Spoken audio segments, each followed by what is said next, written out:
বন্ধুরা, আমরা এখন কারশফের সূত্র সম্বলিত একটি গাণিতিক সমস্যার সমাধান করব।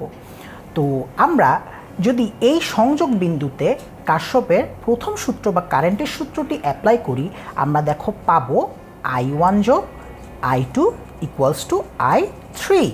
এখন আমরা যে কাজটি করব, আমরা এই আবদ্ধ বর্তনী আর এই আবদ্ধ বর্তনী, কোনটা এই আবদ্ধ বর্তনী আর এই আবদ্ধ বর্তনীতে আমরা কারশফের দ্বিতীয় সূত্র বা ভোল্টেজ সূত্রটি অ্যাপ্লাই করব। তো এটি করার আগে আমাদের যে কাজটি করতে হবে সেটি হচ্ছে, কারেন্টটা দেখো I3 রোধের এদিক থেকে ঢুকছে, তাই এদিকটা পজিটিভ হবে, এদিকটা নেগেটিভ হবে। I1 দেখো আমাদের এই দিক থেকে ঢুকছে R1-এর, তাই এদিকটা পজিটিভ হবে, এদিকটা নেগেটিভ হবে। আর আমরা দেখতে পাচ্ছি যে I2 R2 এর এদিক থেকে ঢুকছে, তাই এদিকটা পজিটিভ হবে, এদিকটা নেগেটিভ হবে। আমরা তো রোধের পোলারিটিগুলো বের করে ফেললাম। এবার কি করতে হবে, আবদ্ধ বর্তনীর একটা প্রান্ত থেকে আমাদের আগাতে হবে। তো আমরা এই আবদ্ধ বর্তনীতে এদিক থেকে এভাবে আগালাম, আর এই আবদ্ধ বর্তনীতে এদিক থেকে এভাবে আগালাম, এবং আগিয়ে আমরা যেটা করব, কারেন্টের ইকুয়েশনগুলো বের করব এবং সেখান থেকেই আমরা I1, I2 এবং I3 এর মানগুলো সলভ করে বের করে ফেলতে পারবো।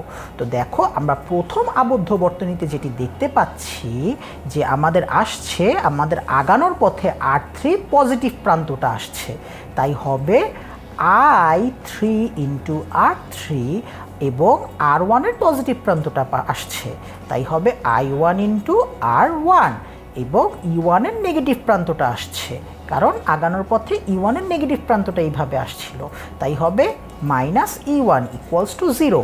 এটিকে আমরা লিখতে পারি, দেখো 5I3 যোগ তোমার 2I1 ইকুয়ালস টু 3।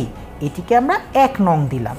2 নম্বর লুপের জন্য অনুরূপভাবে আমরা লিখতে পারি, দেখো আগানোর পথে E2 এর পজিটিভ দিকটা আগে আসছে বলে E2, আগানোর পথে R2 এর নেগেটিভ দিকটা আগে আসছে বলে কি হবে I2 R2, এবং I3 এবার R3 এর নেগেটিভ দিকটা আগে আসছে বলে I3 R3 ইকুয়ালস টু 0। এবং এটা থেকে আমরা যেটা লিখতে পারছি সেটা হচ্ছে 5I3 প্লাস তোমার I2 ইকুয়ালস টু 1.5। এটিকে আমরা 3 নং দিলাম। আমরা যদি এবার 3 নং, এটিকে আমরা 2 নং দিলাম। আমরা যদি এবার 1কে 2 দিয়ে গুণ দিয়ে 2 নংয়ের সাথে যোগ দেই, দেখো আমরা কি পাই। এটাকে 2 দিয়ে গুণ দিলে আসবে 10I3। আচ্ছা, আমরা একটু ভুল করেছি, আমরা 2কে 2 দিয়ে গুণ দিয়ে 1-এর সাথে যোগ দিব। তো এটাকে 2 দিয়ে গুণ দিলে হবে, দেখো 10I3 R 2I2 equals to 3। এখন এটাকে আমরা কি করব, এটার সাথে যোগ দিব। তাহলে 2কে 2 দিয়ে গুণ দিয়ে 1-এর সাথে যোগ দিলে আমাদের রেজাল্টটা আসবে 15I3 যোগ 2I1 যোগ I2 equals to 3 R 3 6 volt. তাহলে আমাদের রেজাল্টটা আসছে, দেখো 15I3 যোগ I1 যোগ I2 কি I3, তাহলে হবে 2I3 ইকুয়ালস টু 6। তাহলে দেখো আসছে 17I3 ইকুয়ালস টু 6। তাহলে আমরা পাচ্ছি 17I3 ইকুয়ালস টু 6। আমি যদি একটু এইখানে চলে আসি, দেখো দেখতে পাচ্ছি আমরা এখানে পাবো I3 ইকুয়ালস টু 6/17 অ্যাম্পিয়ার, যেটার মান আসছে 0.3529 অ্যাম্পিয়ার।